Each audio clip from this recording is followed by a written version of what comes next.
Welcome to Webgility ReCap, a series of videos aimed at getting you started using Webgility. In this video, we'll go over transferring items to and from your online store and some best practices. Item transferring is a feature that's available for most of our sales channels and will allow you to take items from your product list in QuickBooks and transfer them into your online store, or vice versa. The detail at which you can transfer your items may vary from store to store, functionality-wise, but for this example, we'll use Shopify. Shopify allows you to transfer variants directly in your product listings straight from QuickBooks POS. If you click on Products and then Transfer Products, you'll be taken to a screen with two tabs.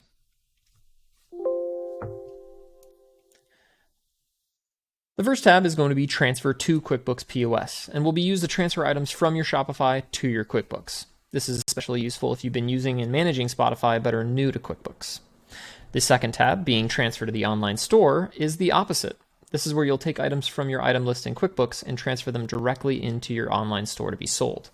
This is generally the most common use for transferring items, and it's a good practice to first create your items in QuickBooks before putting them in your website. The layout on these two tabs is more or less going to look the same. The difference is at the bottom, where you'll see more relevant information to transfer depending on either QuickBooks or your store. For transferring to QuickBooks, you'll see relevant product information. Things like type, department name, manufacturer. And then for store, you'll see things like Shopify location, manufacturer, product type, and collection. Any items you see listed in these two tabs implies that they either do not exist already in the corresponding location, or the SKU or item number does not find a match. For more on SKU and item number matching, we have a video walkthrough, or you can reach out to support with any questions you have.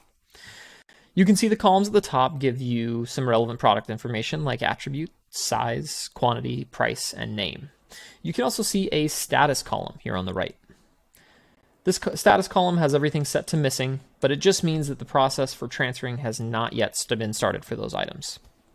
If you click on an individual item, you'll see that you're able to edit the individual product information down here on the left. You can update things like price, cost, and quantity, and they can be changed here and saved so that they're updated to the store whenever we transfer. If you select more than one item at a time, you'll notice that the left-hand side is grayed out.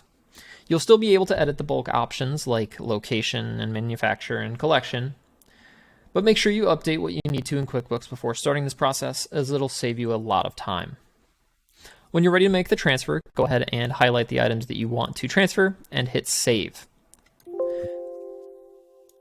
If you have any negative quantity items, it will not let you transfer, so make sure that those are adjusted beforehand. This one is zero quantity, so I'm going to go ahead and hit Save, and you can see that it changed from missing to ready to transfer.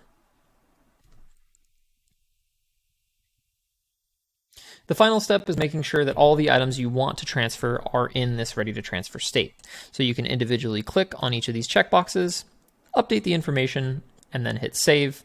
And then once you're ready, checkbox all those items again, make sure they're ready to transfer, and hit Transfer Products. The transfer tool will now work down the list of items that you're transferring, and you'll receive a confirmation message after the transfer is complete. Again, note that some stores will not allow items to be transferred if they are negative in inventory, so make sure those values are adjusted before transferring and you should be good to go. We will have another video going over some of the nuances of item transfers, but this should point you in the right direction and get you started off. Thanks for watching, and we'll see you in the next one.